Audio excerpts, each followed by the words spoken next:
네, 광주시 선관위 서인덕 상임위원과 함께 사전투표에 대한 모든 것 알아보겠습니다. 안녕하세요. 안녕하세요. 네, 반갑습니다. 네. 예. 자, 오늘 광주에도 이제 사전투표소를 설치했다고 들었는데 네, 사전투표를 앞두고 굉장히 바쁘실 것 같아요. 어떻습니까? 네. 네. 내일부터 네. 사전투표가 전국적으로 일제히 실시됩니다. 그렇습니다. 사전투표는 6월 8일부터 9일까지 양일간에 거쳐서 오전 6시부터 오후 6시까지 진행되는데요. 네. 선거권이 있는 유권자라면 전국적으로 읍면동에 설치하는 3,500여 개 사전투표소에 투표할 수가 있습니다. 네.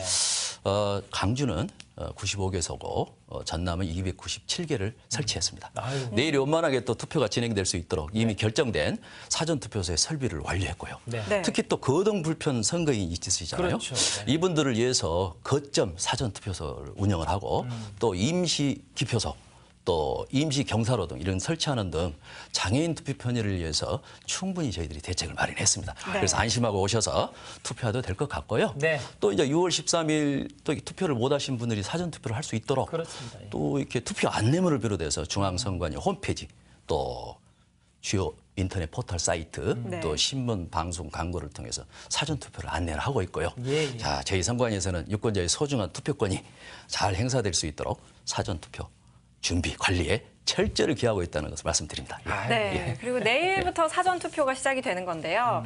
출근길에 사전투표를 하려고 하는 분들도 그렇죠. 계세요. 그럼 예. 집 근처나 사는 곳 근처에서 사전투표소를 좀 찾아야 할 텐데 어떻게 하면 될까요?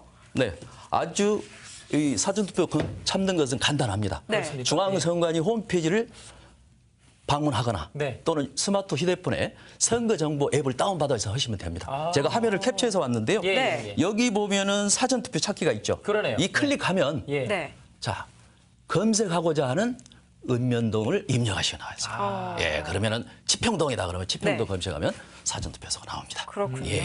이렇게 바로 홈페이지에 들어가면 이 화면이 보인다는 거예요? 그렇습니다. 전국에 어디서도 자기가 하고 싶은 대로 할 수 있기 때문에 네. 예를 들어서 서울에 출장 주소를 두고 있는 예. 유권자가 강주에 MBC에 출장 와가지고 왔다. 그러면은 여기 농성초등학교에서 해야 될 거 아닙니까? 그거 딱 입력하면 사전투표 나온다 이거.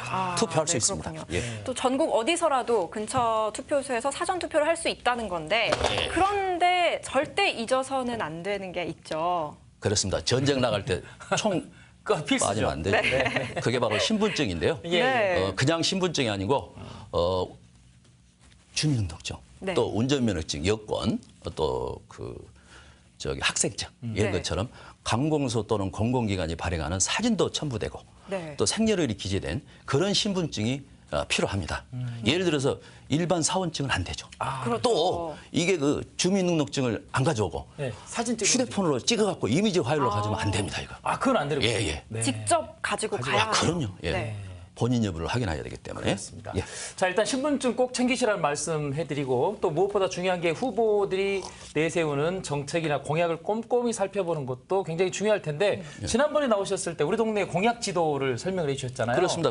주변에서 보니까 굉장히 이게 유용하다고 얘기가 많이 그래요? 나와서 예. 좀 자세히 설명 좀 부탁드릴게요. 공약 지도가 정책 선거를 위해서 획기적인 건데요. 네네. 네. 중앙선거관리위원회가 서울대 플랩 팀하고 최근 4년 동안의 언론 기사하고 또 그 지방의회 회의로 이 방대한 양을 빅데이터로 분석을 해가지고 그 시도별 이슈 순위 그렇죠. 또 지역별 관심도 이걸 시각화해서 지도로 만들었거든요. 네. 네. 야, 이거 제가 들어가 보니까 이거 만만치가 않아요. 네, 어떤가요? 그래서 강주를 이렇게 쭉 살펴보니까 네네. 그 여성 또 이게 이제 클릭해야 되는데 그 동구 자, 말고 동구. 아직요. 전체적으로 보면 예, 예. 뭐 여성, 장애인, 청소년 이런 사회적 약자라든 소외된 계층에 대한 그런 이슈들이 10위권에 상위 랭크돼 있더라고요. 네. 지금 동구 지금 들어가고 있는데 네네. 보세요. 동구는 다른 데고 좀 차별화돼요. 충장 축제, 또 네. 전통시장, 예술 이런 게 또 상위 랭크돼 있잖아요. 네. 또 이제 뭐 남구, 서구, 북구 이런 데는 대단히 아파트 단지 이런 부동산 경제 생활 이슈가 상위에 링크돼 있더라고요. 아, 예. 아파트. 또 청소년도 있잖아요. 네. 아파트. 예. 1위가 그게 아마 아파트네요. 집단 그 아파트 대단위가 들어간 네. 것이었을 그렇죠. 거예요. 네. 그다음에 광산이 또 1위가 좀 특이해요. 광산. 광산. 경찰이라는 이슈가 나오는데 광산구가요? 네, 특이하더라고. 보세요. 경찰 1위네요. 이게 아마 수안동 폭행 사건. 폭행 사건 네. 이게 아마 관련돼서 그렇게 나오지 않는가 추정할 뿐입니다. 네. 그렇군요. 그리고 이제 지역별 관심도가 있거든요. 예, 그래서 중앙하고 이렇게 또 강주도 이렇게 비슷하게 나오더라고요. 네. 그게 뭐냐면 그 세월호 사건 있죠. 어. 또 이렇게 막 그 화재 사건 나오고 네. 빌딩 무너지고 이런 붕괴 사건. 붕괴 사고 이것 때문에 아마 사건 사고 재난 안전이 1순위로 대부분 나오더라고요. 아, 예, 이것도 우리가 유념할 필요가 있고요. 네. 그리고 이제 다음이 경제 일자리. 그래서 네. 유권자 여러분들께서는 정말 후보자 정책 공약을 살펴볼 때 이런 공약 지지에 들어와서 우리 지역의 관심사항을 잘 반영이 됐는지 이렇게 살펴보는 것도 하나의 지혜일 것 같습니다. 네, 예. 그렇군요. 그럼 사전 투표소 가기 전에 뭘 해야 되는지는 좀 알 것 같아요. 그런데 예. 사전 투표소에 처음 가보시는 분들도 계실 것 같은데 그렇죠, 그렇죠. 어떻게 사전 투표 과정이 이루어지는지 자세히 설명 좀 해주시죠. 아, 네. 이게 제가 이 말로 하면 힘드니까 아, 예, 꼼꼼히 준비해 오셨네. 패널을 판넬을 준비해 왔는데 아, 네네. 처음에 아까 그 투표소 검색했죠. 예, 예. 내가 어디 가겠다고 자, 딱 여기 가면은 갔어요. 네. 기본적으로 관내 선거인 관내 선거로 나눕니다.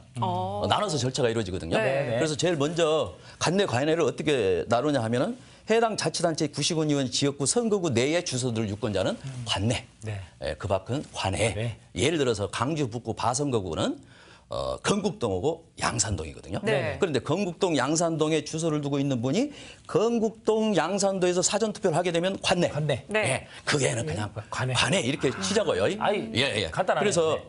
처음에 가면 신분증을 제시하면 네. 본인 여부를 확인합니다. 그리고 본인 확인기에서 서명을 해요. 서인덕, 김태열, 뭐 네. 이지연 이렇게 홍길동에서 서명하고 나면 투표용지 7장을 받습니다. 받습니다. 자, 근데 여기서 관내의 경우는 7장 투표용지만 받는데 차이가 나는 게 관내는 투표용지 7장 외에 요것 좀 비춰주실래요? 네. 나벨에 부착된 이쪽에 예. 네. 아, 회송용 봉투를 하거든요. 아, 네네. 이 이거 봉투군요. 같이 줍니다. 네. 자, 그러면 관내는 7장을 받아서 기표소 가서 기표한 다음에 네. 투표함에 투입하면 끝납니다. 네. 근데 관내는 이거 자기 주소지로 가야 될 거 아니에요. 네. 그래서 기표소에 가가지고 기표를 한 다음에 이제 중요합니다. 여기 투표지를 이렇게 그 회송용 봉투에 뒤쪽에, 네. 넣고 네. 양면 테이프를 이렇게 띄어서 봉합한 다음에 네. 투표함에 투입하면 봉투채 내야 돼요. 그럼 관에는. 절차가 끝납니다. 네. 관내 아, 선거인 예. 관내 선거인 약간 복잡해 보이더라도 막상 그런데 사전 투표소 가면 그렇죠. 가만히 있어도 여기다 사인하세요, 여기다가 보고, 찍으세요 이리 오세요. 하면 네. 그렇습니다. 관내네요. 예. 관내네요. 이렇게 네, 또 하란 대로 친절하게 설명해 주시죠. 하면 이제 다 끝나더라고요. 네, 그래서 네. 딱히 자, 신경 쓸 필요는 없는 것 같아요. 그러니까. 근데 이렇게 이제 절차대로 이렇게 딱 투표를 잘 하고 요즘 또 인증샷 많이 찍잖아요. 인증샷 때문에 이제 이게 선거법 위반이 될 수가 있거든요, 사실. 혹시 이제 사전 투표할 때 유의할 점이 있다면 예, 그렇습니다. 이 예. 사전 투표의 기표소에 들어가면 네. 기본적으로 기표 용구 설치된 걸로 해야 그렇죠. 유효하는데 네. 자기가 가지고 가는 볼펜이라든지 도장을 찍으면 무효가 됩니다. 예, 그리고 또 자랑하려고 인증사를 하려고 찍었어요. 예, 투표지를 촬영해 가지고 전송을 해요. 네. 그러면 처벌받습니다. 절대 촬영하지 마시고 그거는, 네. 예, 이미 지난 대선 때도 이런 경우가 있어서 벌금 50만 원을 받은 사례가 있거든요.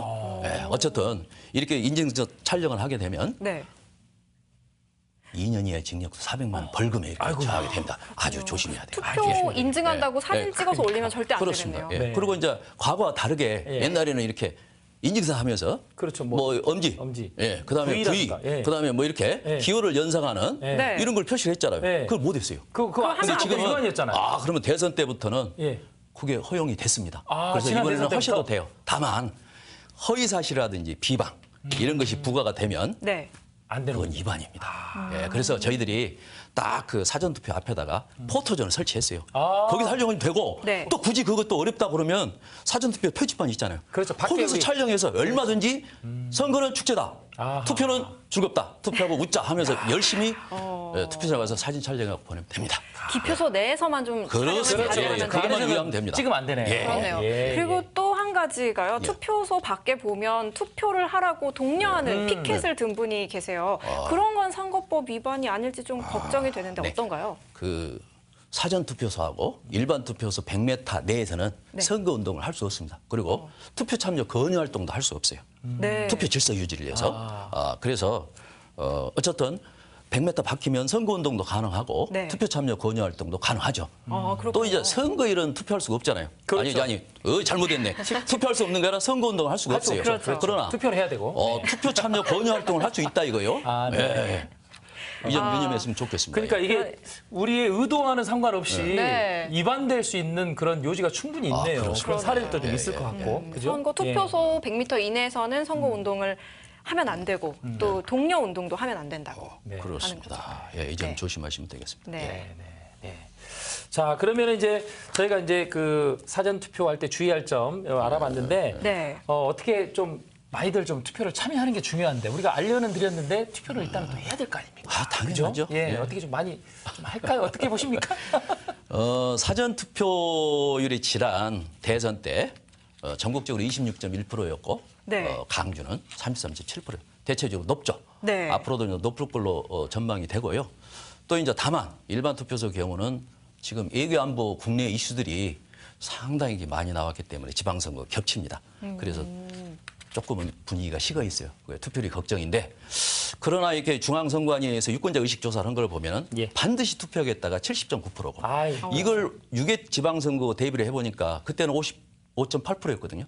15% 이상 나옵니다. 네. 그래서 이런 통계적으로 보면 잠재적이고 실질적인 투표는 올라가지 않을까 이렇게 전망을 하고요. 네. 꼭 그렇게 해야죠. 지난 6회 지방선거 때 전국적으로는 56.8%, 강주는 50.1%를 기록했습니다. 네. 60%까지 나오지 않을까요?